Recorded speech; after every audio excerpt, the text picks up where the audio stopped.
Okay. Add stage. Diba? Oh. Ah. Diba? So, sabi dito, mga minamahal, bato, nagtatago sa bangko, Nikki Buloy. Ayaw lumabas. Totoo nga ba?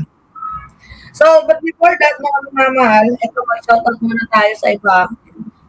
Yes, yeah, okay, sige. Meron kasi tayong babalitaan na itong si Senator Ronald Bato din ako sa mga minamahal, di ba? Hindi na nga nagpapakita. Oo, ano kasi eh. Kumbaga sa madaling sabi, si Ronald Bato de la Rosa, sinusweldo pa lang siya ng mga Pilipino kahit hindi trabaho. Sa microphone daw yun, at paano? Wala naman mic na nilagay niya. Wala akong mic na nilagay. Ano, wait lang. Kick from studio. Alright. O yan, okay na. Oo, mga minamahal. So, ay nako, nagawan din ng paraan. O, text. Kala ko kung ano na. Kinabahan ako. Naririnig niyo ba ako? Mga minamahal, sige nga, kung naririnig niyo ako, bago natin simulan tong topic natin, naririnig niyo ba si Mima? May 11 na nanonood sa atin eh. Pag comment nga kayo kung okay yung ating audio. Kung naririnig niyo ako. Okay. Okay, sige, ito na. Simulan na natin mga minamahal. So, matatandaan ninyo, diba, na itong si Senator Ronald Bato de la Rosa, talagang tinatawag lang nilang trililing, diba? Itong si Trillanes. Attack dog lang daw to, o kahol ng kahol, diba? Okay naman daw yung voice ko, no? Kahol ng kahol daw, itong si Trillanes. Yan yung sabi noon ni Bato de la Rosa. Tapos sabi niya pa nga, go ahead, make my day. Pag ganun-ganun pa siyang nalalaman. Ox na yung voice ko, ox na. Diba? May pag ganun-ganun pa siyang nalalaman, diba? Make my day. Daming sinasabi, no, ni Bato de la Rosa. Tapos ngayon, wala pa nga official receipt, diba, ng warrant of arrest from the International Criminal Court. Wala pa nga official copy ang Republic of the Philippines. Si Senator Bato de la Rosa ayaw nang magpakita. Bakit ganon? Kala ko ba make my day? O ngayon, nagsalita itong si Trillanes. Sabi dito, pagbibigyan ko yung request niya na samahan ko siyang kusasan siya. I will be there beside him. Ganon na lang yung bubulagbugin ko na lang siya. Siguro, I will make his day.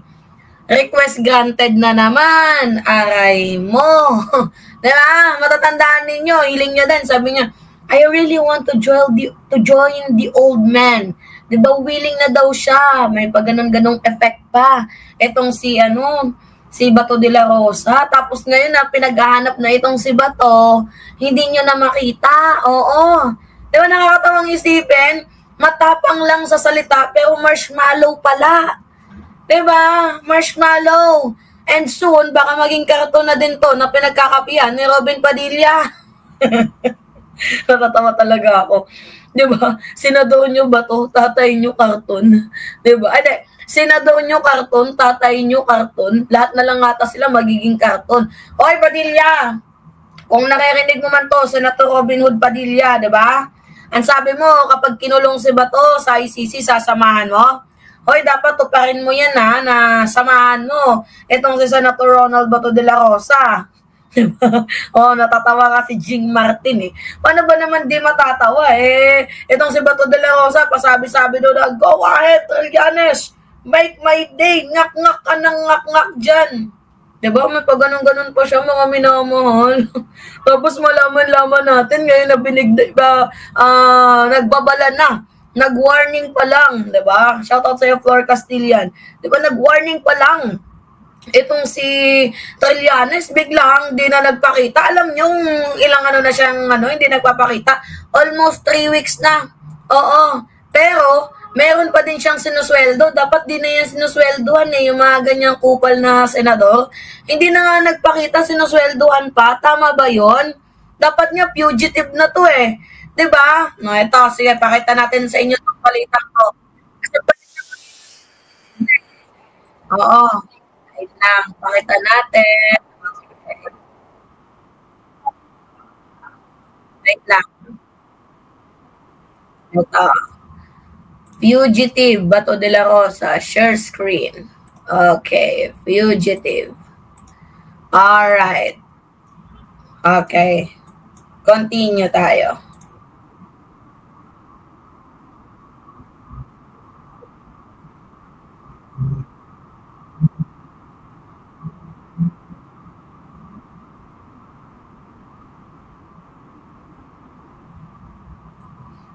Ano daw yung na-expect under the laws? Kapag hindi sumipot, pugante na itong si Bato.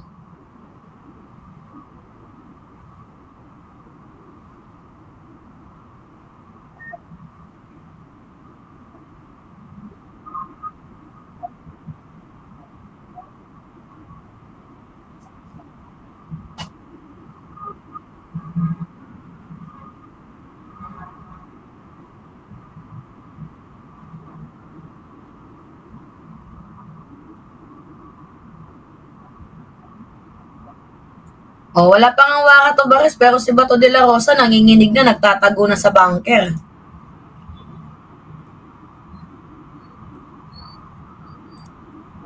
Ito pag-usapan natin kung pwede bang maging fugitive itong si Senator Ronald Bato de la Rosa. Fair and ano lang tayo dito fair and square.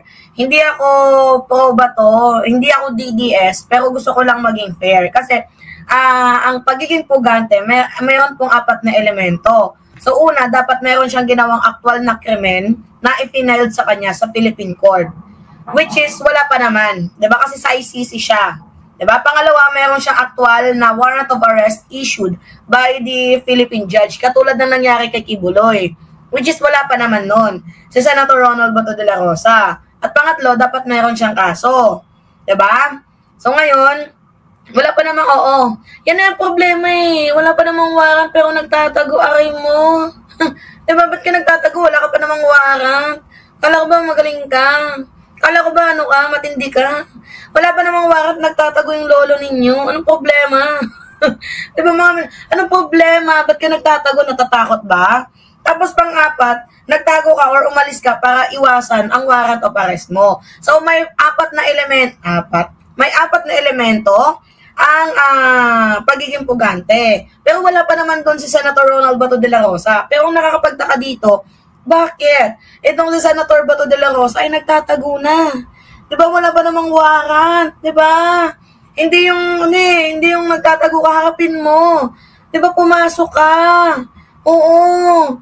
Sa Senado, almost 1 month ka na, sinusweldohan ka pa din, tapos kami mga taxpayer, kapag 3 araw na hindi nakapasok, awol na. Diba, naranasan niyo, ako mga minamahal, naranasan ko magtrabaho sa fast food chain. Oo, Jollibee. Hindi lang ako nagpaalam, bigla ang sakit ng tiyan ko, tapos hindi ako nakapasok. Oo, diyan sa Jollibee ng Pasay. My God, awol agad, pinagalitan pa ako ng HR. Diba? Tapos may suspension pa. Samantalang si Bato de la Rosa, partida, senador na yan dapat role model siya, diba? O ano yung nangyari? Hindi nagpaka-role model. Sabi niya pa nga, lalagpasan niya yung ginawang pagtatago ni Ping Lacson. Aanuhin niya. Diba, nakakaya? Yun Oliveros, former PNP chief pa yan, partida. Tapos ganyan yung trabaho niya. Naku, Bato, ngik-ngik mo, bulok. Hindi sapat yung pagtatago mo. Dapat meron kang dapat tinatanggal na to sa trabaho, 'di ba, mga minamahal? Wala ka pang confirmed na ICC warrant, nagtatago ka na. Kakahiya ka talaga. Tapos meron siyang hinahawakang chairmanship. Kung hindi mo naman pala kayang panindigan 'yon, dapat sana hindi ka na lang hindi mo na lang kinuha yung chairmanship na 'yon. 'Di ba, mga minamahal? Wala ka pa din naman criminal case. Bakit parang natatakot ka na? 'Di ba? Huwag ganon. Oo. Well, kung sa bagay, hinamon mo kasi si Trillanes, alam niyo naman na yung paghamon kay Trillanes ay sumpa. 'Di ba? Kapag hinamon mo si Trillanes, may kapalit kang sumpa. Tulad noon si Digong, kinakansela nila yung amnesty ni Trillanes. Ngayon si Digong ang nakancel. Nandoon sa The Hague, the Netherlands. Diba? Mga minamahal, nandun sa The Hague, the Netherlands. Itong si Kadigungan. Ngayon si Bato, nagtatago na din. Diba? Di ba? Nakakatawa mang isipin, pero wala, buhay-buhay, di ba? Ganyan talaga.